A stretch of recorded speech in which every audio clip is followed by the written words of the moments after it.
Hello, Namaste, welcome back to another session of learning. And today you're going to learn the first part of the indefinite pronouns. I have divided this topic into two videos. This is going to be an introduction to the indefinite pronouns, and the next video is going to focus on the examples and the sentences that we can make using the indefinite programs. So, shall we begin the lesson, please? Alright, here we go. So, an indefinite pronoun. What is it? Do you remember what a pronoun is? Exactly. A pronoun is a word that is used in place of a noun. For example, Bhaskar, he, Shaila, she, cat, it, etc. So, what is an indefinite pronoun? So, an indefinite pronoun is a pronoun that is used in place of a noun in a general way. What does general way mean?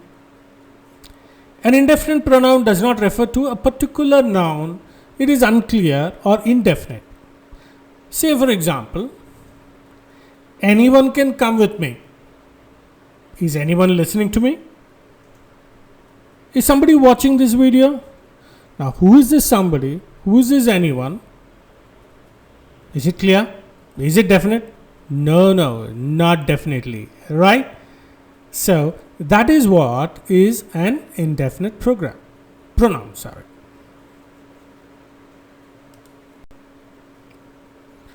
The indefinite pronouns that you see in front of you right now are examples of singular indefinite pronouns. So, let me just quickly read them out for you. Anyone, no one, everyone, someone, anybody, nobody, everybody, somebody, anything, nothing, everything, something, anywhere, nowhere, everywhere, somewhere, each, one, either, neither, enough, less, little, much, other, you. So these are all the examples of indefinite pronouns which are in the singular form.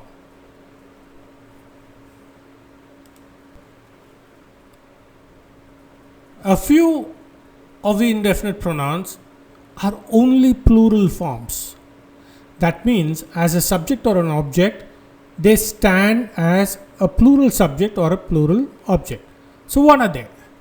The list is this: all, some, others, few, a few, many, several, both, fewer, others, they. So, these are examples of indefinite pronouns which function as the plural indefinite pronouns. So, there are few indefinite pronouns, for example, which function both as the singular subjects as well as the plural subjects, or a singular object or a plural object. So, let's see what they are, guys. Now, I made a mistake. I'm sure you've noticed that. In the previous examples where I used all, I said it's only plural, right? Now, that is an omission. It's my mistake. Please forgive me. All should be here.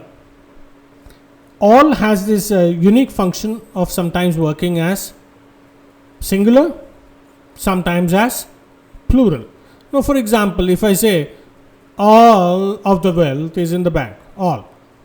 Now, wealth is singular. I can't count that. It's an uncountable noun. Now, all of the mangoes in the basket were ripe. Now, mangoes, countable. So, all can be singular or plural, not definitely only plural.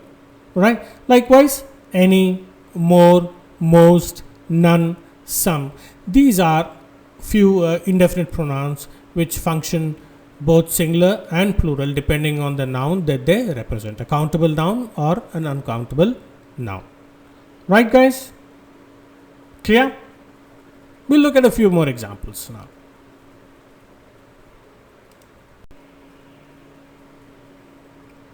I've written down some sentences using indefinite pronouns. These are just a sample. More is going to come in the next video, the part 2, where I have given an example of all the pronouns, indefinite pronouns that we have seen so far. So just for a sample, let me read these examples for you in the form of sentences. These indefinite pronouns there.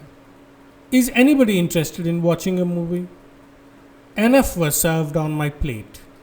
A few were running towards the gates. Both are fighting over the toy. Some of the rice was on the floor. Some of the mangoes were unripe.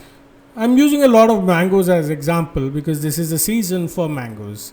Oh, I love mangoes. Do you love mangoes? But this COVID thing is not allowing me to have the mangoes till my stomach content.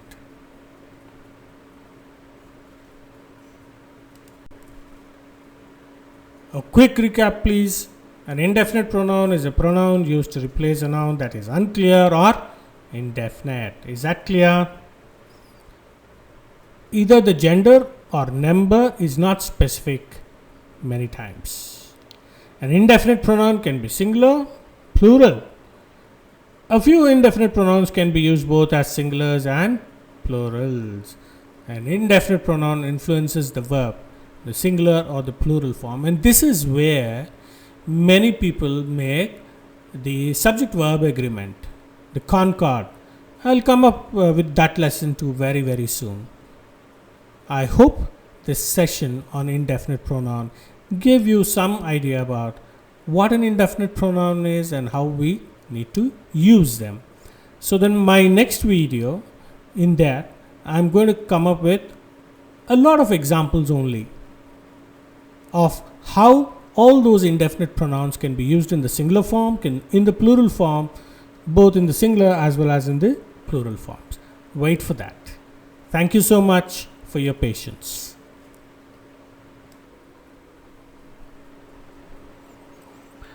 Dear learners, thanks a lot once again for watching my videos on English Bricks. I hope I've been of some use. I hope you're learning something from these videos. I'd be very, very happy if you would comment, post your concerns, post your questions so that I can reply to them, help you in any way possible. Please subscribe to my channel. If you have subscribed, I would request you to please share my channel English Bricks with your friends and relatives and family, and keep watching and continue to motivate me and bless me so that I can come up with many more useful and educative videos on English language learning. Thank you so much. God bless you. Stay safe. See you soon.